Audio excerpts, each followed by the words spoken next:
শঙ্কা কাটিয়ে নিজ নিজ থানায় ফিরতে শুরু করেছেন পুলিশ সদস্যরা। নিরাপত্তা নিশ্চিতে সহায়তা করছেন আনসার ও সেনাবাহিনী। বিস্তারিত দাউদ হাসানের রিপোর্টে। তেজগাঁও থানায় কাজে যোগ দেওয়ায় পুলিশ সদস্যদের স্বাগত জানাতে সকালে ফুল ও মিষ্টি নিয়ে যায় শিক্ষার্থীরা। পুলিশের পক্ষ থেকে ওই উপহার গ্রহণ করেন সেনা সদস্যরা। কিছু ফুল আর মিষ্টি নিয়ে এসেছিলাম তাদের সাথে, সেগুলো হলো সেনাবাহিনীদের কাছে আমরা পৌঁছে দিয়েছি। তাদের মাধ্যমে আমরা এই বার্তাটা তাদের কাছে পৌঁছাতে চাই যে আসলে তাদের কর্মস্থলে ফেরা উচিত। তারা ছাড়া আসলে আমাদের দেশটাকে গণতান্ত্রিক বা সুন্দর সুষ্ঠু করাটা আসলে অনেক কঠিন একটা বিষয়। ছাত্র সমাজ আজকে এই কাজগুলো করে যাচ্ছে, কিন্তু তাদের পক্ষে আসলে কতদিন করা সম্ভব? আসলে তাদেরও জীবন আছে, তাদেরও শিক্ষাক্রম আছে, তাদেরকে তো ওইসব জায়গায় তাদেরকে পৌঁছাইতে হবে।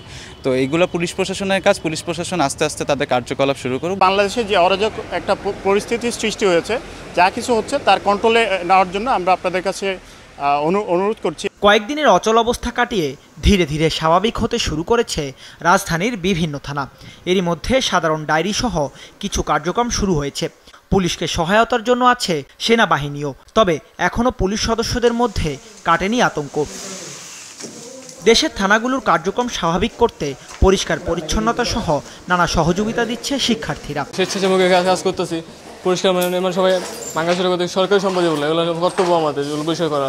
পুরা ছিল, যেমন কাঁচ ভাঙা ছিল, ইট ছিল, এগুলো সব আমরা বাইরে নিয়ে এক জায়গায় রাখতেছি পরিষ্কার মতো।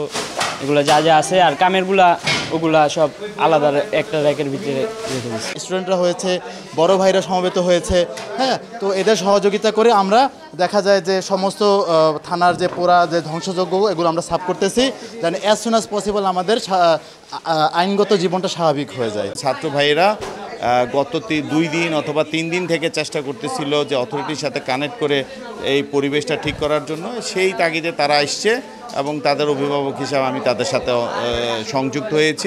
রাজধানী ছাড়াও সারা দেশের থানাগুলোতে যোগ দিতে শুরু করেছেন পুলিশ সদস্যরা।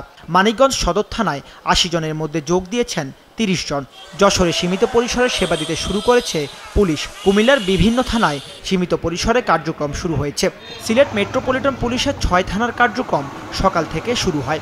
এছাড়া রাজবাড়ী, নেত্রকোনা, ব্রাহ্মণবাড়িয়া, দিনাজপুরের হিলিসহ সারা দেশের বিভিন্ন থানায় সেবাদান শুরু হয়েছে। আশা করি খুব স্বল্প সময়ের মধ্যে জনগণ এবং আমাদের মধ্যে যে আশঙ্কাটা ছিল এই আশঙ্কাটা কেটে যাবে এবং জনগণকে আমরা তাদের যে কাঙ্ক্ষিত সেবা সেই কাঙ্ক্ষিত খুব দ্রুতই দিতে পারবো।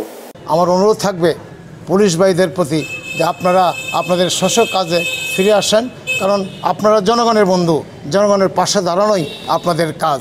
বিকেলে পুলিশ হেডকোয়ার্টার জানিয়েছে সারা দেশে 639টি থানার মধ্যে 538টির কার্যক্রম শুরু হয়েছে। এর মধ্যে রয়েছে মেট্রোপলিটনে 84টি এবং জেলা পর্যায়ে রয়েছে 454টি। দাউদ হাসান, মাছরাঙা সংবাদ, ঢাকা।